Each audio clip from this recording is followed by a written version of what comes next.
All right, we are live. Is it Monday? Is it Monday already? It might be already. Yeah, I'm never sure. Never sure. I have to stop and look at the calendar. Welcome, everyone. I cannot believe how fast this month is going by. I keep looking at the calendar thinking, wow, we have just been flying through MHAM. And for those of you who have not joined us for any of our lives, this is Migraine Headache Awareness Month all through June. And this week we were really focusing on migraine and discrimination. And I am so excited today to have Qasim Nathari join us from Black Men Have Migraine Too. Qasim, thank you. Thanks for joining us. Thanks for having me. I appreciate it. Absolutely. Your story has really enthralled me since I met you when I first joined American Migraine Foundation. Do you mind just sharing a little bit about your journey, and then let's talk a bit about how that's affected you as a Black man? But tell people a little bit of your story if you don't mind. Sure. Well, my story is really is complicated in that I had I lived with migraine as a child from as early as 6 years old. I remember in grade school having these excruciating headaches, but of course, during that time, I found out decades later that children were never diagnosed with migraine. The science hadn't caught up. So at an early age, I basically had to learn how to just live with the headache pain. I went to over a 2 year period. I went to the eye doctor. My mother took me three different times over 2 years. And at the third time, the eye doctor adamantly told her, ma'am, do not bring him back here anymore. He has Wow. 20/20 vision. So Wow. now go on, I just I dealt with occasional headaches, but it was just something that I lived with. Go on, middle school, high school, I'm having still headaches, but at this point, I'm attributing them to lifestyle because I was an athlete and I played basketball. So it's common to be, fatigued and have headache after practice, after games. Go on to college, I add to that DJing. So I'm loud music, lights. I'm thinking that was just part of the headache process.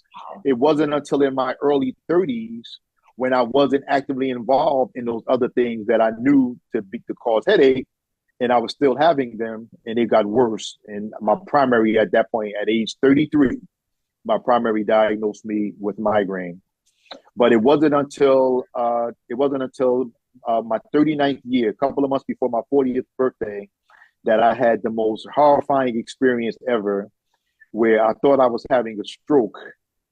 And it was that feeling as little kids, we used to describe it as your foot is going to sleep. My Yeah. foot started tingling and it started working its way up my left leg. And before I knew it, over the course of an hour or so, I could feel it in my torso. Then my arm was Wow. numb. And after a few hours, my whole entire left side of my face and body was numb. Wow. So the next morning, I went to the emergency room and they ruled out stroke, which I was happy because, again, up until then, I dealt with headaches, not knowing that they were migraine. And even when I found out they were migraines, I was never scared. I did what I had to do in terms of medicine. But that hemiplegic migraine attack was the first time that I ever became afraid. Wow. So once I got treated for that, and I found out what that was, then I was able to start managing a little better. Thankfully, I don't have those with any real frequency now. And it's so ironic that we're in the middle of MHAM, Migraine Headache Awareness Month, and today I saw a notification that it's actually Hemiplegic Migraine Day, And I and would that's the love to say we focus. planned Yeah, that. I would love to yeah, say I felt, but uh, it's amazing. When you yeah. said that, I was thinking that's wild. I Now I know. know now one thing I want people who are watching to never keep yourself from going to the ER if you think you're having a stroke. But it is interesting that the symptoms mimic so much of a stroke. I cannot Mhm. imagine how scary that was. And the crazy part about it, Carrie, is that as I was preparing to be discharged, I was lying on a table and they were giving me IV for fluids because I was dehydrated. And the attending physician came back in and he said, "Hey, Mr. Nathari," he said, I just thought of something." He said, "I'm not a neurologist, but I've heard my colleagues talk about a type of migraine that mimics stroke."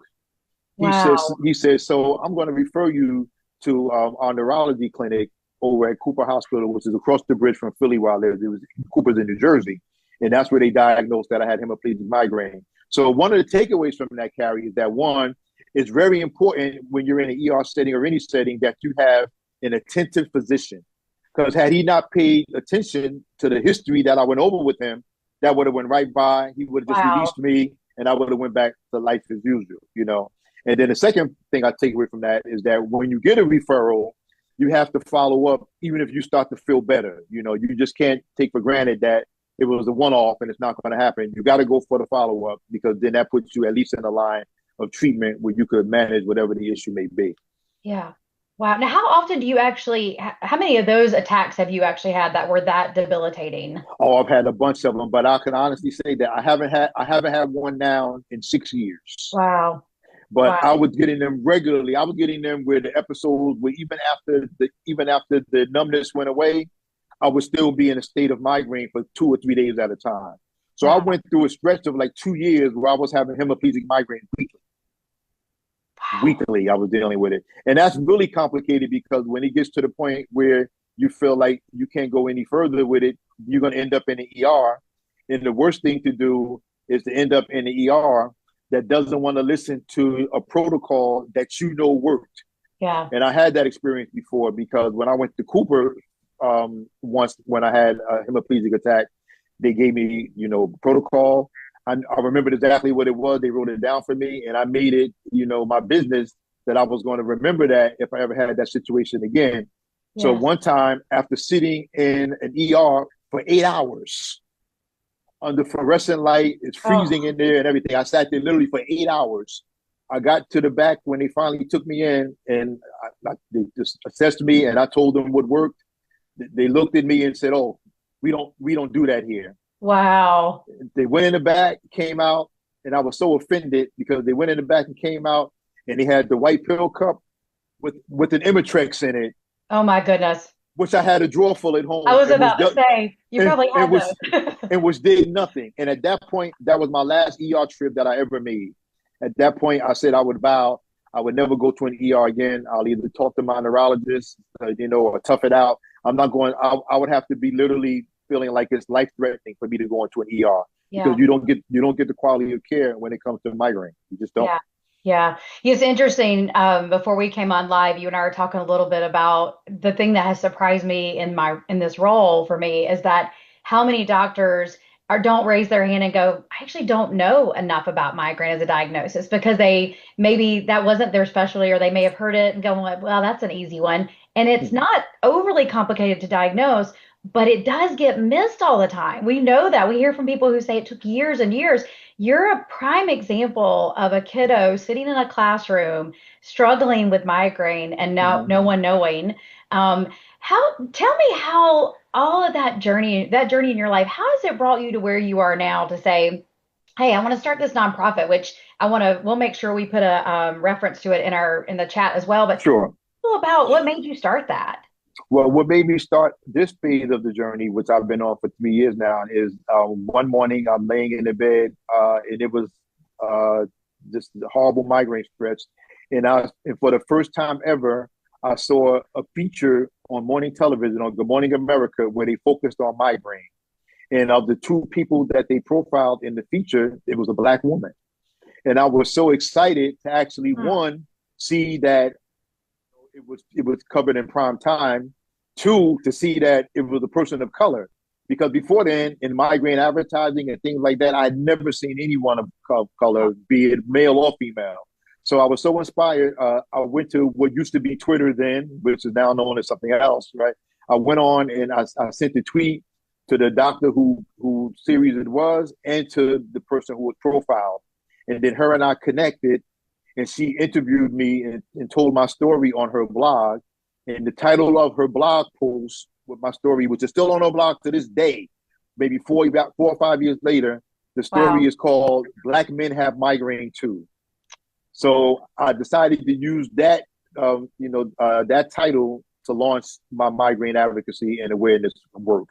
And it's a humble work. We're not as big and as well known as some of the other advocates, and I'm learning a lot from each and every one of them. As days and months go by. But I always make this joke, Carrie, that when I introduce myself on these forums, you know what I say? I'm Qasim. I'm one of 5 Black men in America with migraine. Because if you looked at the advertising, whether it be print or online or whatever, you don't see Black men represented. And the Yeah. only time you ever heard about Black men represented in terms of migraine was a couple of instances where you had high profile athletes that Yes. had migraine attacks in critical situations or it made it to the news. Yeah. So, and this has led to the point where we have 903,000 to 1.5 million Black men with migraine, and a vast majority of them are undiagnosed because Wow. they're attributing the headaches to other things. So that's really what drives my mission. And I'm trying to do everything possible to get migraine assessment looked at in the same way that we do blood pressure, cholesterol, and anything else that you would see at your normal neighborhood health fair or health and wellness fair or things of that nature. I love that. And one of the things we talked about last week with one of our physicians on live was when we go into these primary care visits and they have, 15 minutes to cover this whole entire spectrum of everything that Mm-hmm. could be wrong. A lot of times people are like, "Oh, I have headaches, I have this, I have that," but we really want people to stop. If really migraine is a potential diagnosis for someone, how important do you think it is that they pause that primary care doctor and say, "Wait, I really have ongoing headaches. I have episodes of things," because I think that's something that we just go, "Oh, we told the doctor and they didn't say anything." But there really has to be an emphasis on it. If you're in a primary care visit and it's fast, right? Talk a little Yeah. bit about what's your encouragement to people who are watching who go, well, I've told my doctor and No, it's he's not crucial. doing anything. You have to be your own advocate. You have to advocate for yourself. And this gets back to the point you made earlier, Carrie, about it's very important for a doctor to just say, well, I don't know. That's not in my space. See, I was fortunate that when I was diagnosed in my early 30s with migraine, I had a primary care physician who had experience with migraines. So Yeah. as soon as I started to describe to him what I was dealing with, he said, oh, those are migraines. So right away, he put me on beta blockers, and we started with your base level, your baseline entry level treatments. But again, if you get a doctor that you have that conversation and it kind of goes over his or her head, you have to double back and say, no, I need you. If you can't help me, can you at least give me a referral to a headache specialist that I could talk to further? And if that doctor is willing to say that they don't know and they want to help, then by all means, they're not going to hesitate to give you a referral to a headache specialist or a neurologist that can really sit down with you and go over, what your options are. Right. Right. What are you hoping with your nonprofit, which you say you're slowly kind of taking off, but your name is out there and your name comes up a lot and people are so proud of the work you're doing. I What is appreciate kind of that. the hope? Is it advocacy? Is it to go into communities and have people say, "Hey, we need people to know that Black men have migraine too. This is not a female only disease. It's not a female only white disease." How talk about that? Like, what do you want to be? Where do you want to be in 5 years? I guess is the question. What you just mentioned, all of that. But what I want to see, Carrie, happen is it's on the advocacy side, but I'm going to give some pushback for institutional change. Yeah. And when I'm really going to feel that we made an impact is when I see a television commercial for well-known migraine medicine, no matter what it is, whether it's an injectable, whether it's an oral, disintegrating tablet, whatever it is, and that commercial features a Black man. Yeah. Yeah. That's when I feel, because I've seen a bunch of them, and I have relationships with ad boards and other things, in that space. And to this day, I'm still arguing that I've never seen a commercial. I've never even seen a print ad, except for my picture wound up in one that they did, where they used my picture from an online post that I had for them, in Yeah. another situation. But I've never seen it. The only time you see the celebrities, the various celebrities and offerings and what have you, but I've never ever seen a Black man. So I Yeah. think for Black men to become visible in that space, that those Black men out there that are living with it, that may even be undiagnosed, and they see themselves in that commercial and say, oh, well, maybe this headache that I've been having and my blood pressure has been managed and I'm still having headaches, maybe it is migraine. And I Yeah. need to look further into this. If we're not included in that part of the conversation at the institutional level, then it's really going to be hard for us to really make any impact toward getting people diagnosed and treated. What's your message to clinicians who watch this? Because we have a wide variety. We have a ton of patients, caregivers, but we have clinicians and researchers who watch this as well. What's your message to them if a Black man comes in and they oh yeah, I have headaches and I have this and this and this. What's your message of when to take that, like, yeah, this could be something more? No, right away. I mean, it has to be really like an immediate real-time response. That's for clinicians. Now, for researchers, here's what I would like to see. I would like to see more research done when it comes to Black men and migraine, and particularly when it comes to disparities in headache medicine, because I'm noticing there's been a lot of studies done, but there's not a lot of studies that have been done in terms of disparity in headache medicine specifically. Yeah. So, I always pull from this one study, which has almost become like, like the Bible, the industry text on this issue. And it was done by a well-respected neurologist. But however, it's limited in terms of, contemporaries that are taking on the same research. So we need to see more at the research level in terms of just really drilling down on the issue so that we have a variety of things to look at. And it has to continue. We can't have one study that was done 5 years ago, and that's the only thing we still have the reference. I think that's unacceptable. Yeah.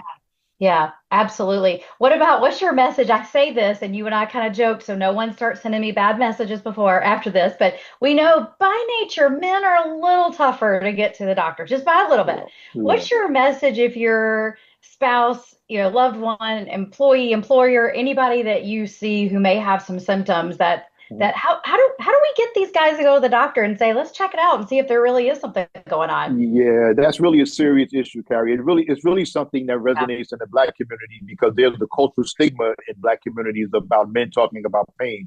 You're taught from the time you're a little boy, you get hurt, you don't cry, you get up, wipe your face, keep going, So we have to start getting the message out there among men that no, you have people that depend on you. You have people that care about you. You have to proactively manage your health. And if something is feeling off in your body, listen to your body, and go and seek medical attention. And it needs to be something that happens proactively. For me, as a rule, I get the annual physical every year, the month of my birthday. I've done that since I was 40 years old. Every year, annually, I go. So we're just going to have to encourage men to be proactive. And if you're someone in the family of a man who loves that man, whether it be his children, his spouse, or significant other, you have to encourage, the man in your life to go to the doctor, because this is a long-standing problem among men, and more so for men of color.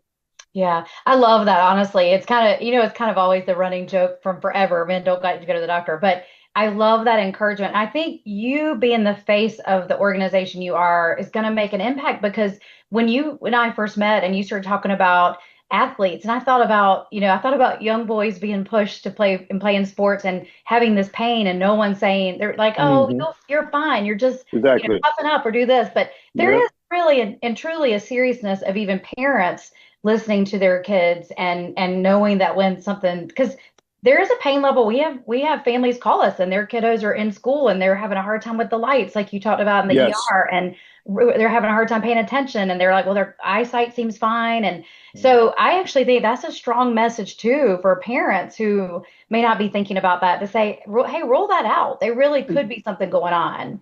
You're right. For parents, it's really something that parents need to be diligent on. And I want to go back to what we talked about earlier, institutional change. Some years ago, I was in the midst of a disability issue because it had gotten so bad, and I was so grateful that I had to go for an administrative hearing, and the administrative judge in the court, she said, Mr. Nathari, if you want to wear your sunglasses in here, you can. Oh. She said, because I complain all the time that they have me in this fluorescent room for my hearings, and that's the worst lighting for you all. So, do whatever you have to do. Wow. So you need that kind of empathy. And I think that once that becomes like the societal norm when it comes to accommodation for migraine, then we can get past, the stigma of people not wanting to be in situations where, they have to even talk about or deal with migraine in public. So many people will hide the fact that they have migraine because one is so often misunderstood, or you'll be in a situation like me when I worked in municipal government and I had to take off, some days over the course of a couple of months. And I had the woman that I worked for tell me that she needs me to give more notice in advance when I'm going to have a migraine. Wow. Because she has to reshuffle, the workflow for the day when I'm out. And I had to kind of educate her with the obvious that it's not the kind of disease, that I can let you know the night before, Carrie, I'm going to have a migraine in the morning, so I'm not going to be in. Wouldn't you like to know? Oh, we will love that. So other than aura or knowing the changes in your body, which can happen like that, they can go from 0 to 10 in no time. We don't have a way of being able to let you know in advance, that we're going to be out. So when we get rid of, and I hate to say this, when we just get rid of, like silly thinking like that, Yeah. Then that'll help us make the climate more palatable for people to be able to have open conversations about the disease and how it impacts them. Absolutely. Well, Mhm. I love what you're doing. That was my alarm if you all heard it saying that I was talking too long, probably. Oh, okay. We Um, we never have enough time. I know, I know. What's your message of hope for people? Like what if someone's watching this and they're like, you know what can they do with medication? How much could it help me? What I mean, I'm Um, looking at you after hearing your story, and you are a message of hope because you have described the pain that you endured. This wasn't just like oh, my head's hurting, I need to be in the dark. You've described it as pretty as life or death almost, you felt. no. What's Uh-huh. your message of hope though? Because look at you now. Well, I'm living proof, and I still live with migraine. You know, I'm still chronic. It's manageable, but I will say this, and I'm adamant about this: living alongside migraine, diagnosed with a treatment program and management program, is a completely different reality than going through life undiagnosed and Wow. untreated. That gave me chills.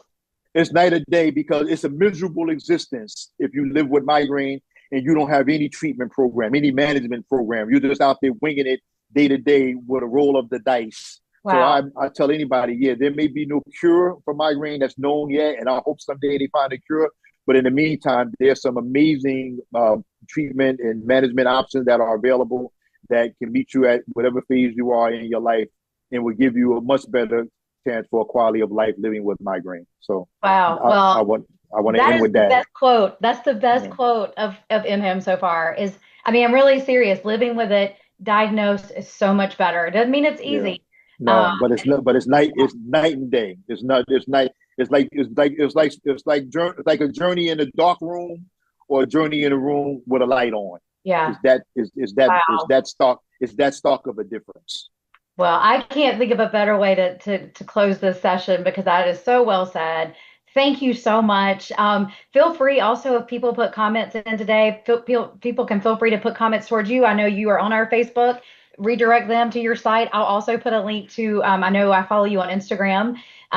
Just congratulations on what you're doing, what you've already accomplished. I know August is going to be a time of celebration of 1 year already for you. Yeah. Looking forward to continue to work together. And thank you just for sharing your journey and being so open. Thank you so much. I appreciate it. And start looking for us soon at a community health fair near you. We're going to have migraine information tables that we're going to start having at your neighborhood health fairs in the same way that we do for blood pressure, cholesterol, and diet management. We need to have migraine information as readily available. So Cousin, look for that on the horizon. what if people want to have you guys come to their community health fair? Are you doing that in different Yeah, areas right now? we Okay. can do that. We have capacity to do that. Yeah. So message me on Instagram at Black Men Have Migraine 2 on Instagram, and we can have the discussion. We'll be glad to come wherever you are and meet you. And only by doing that and getting those invitations throughout the country will we be able to really get critical mass around this issue of serving underserved communities when it comes to migraine disease. That's awesome. That's awesome. Okay. Thank you. Thank you so much. Happy MHAM to Thank you. you. And Thank you so thank you much. for sharing. And we look forward to working with you again soon. Thank you. Thank you all for tuning in. I Thank appreciate it. you.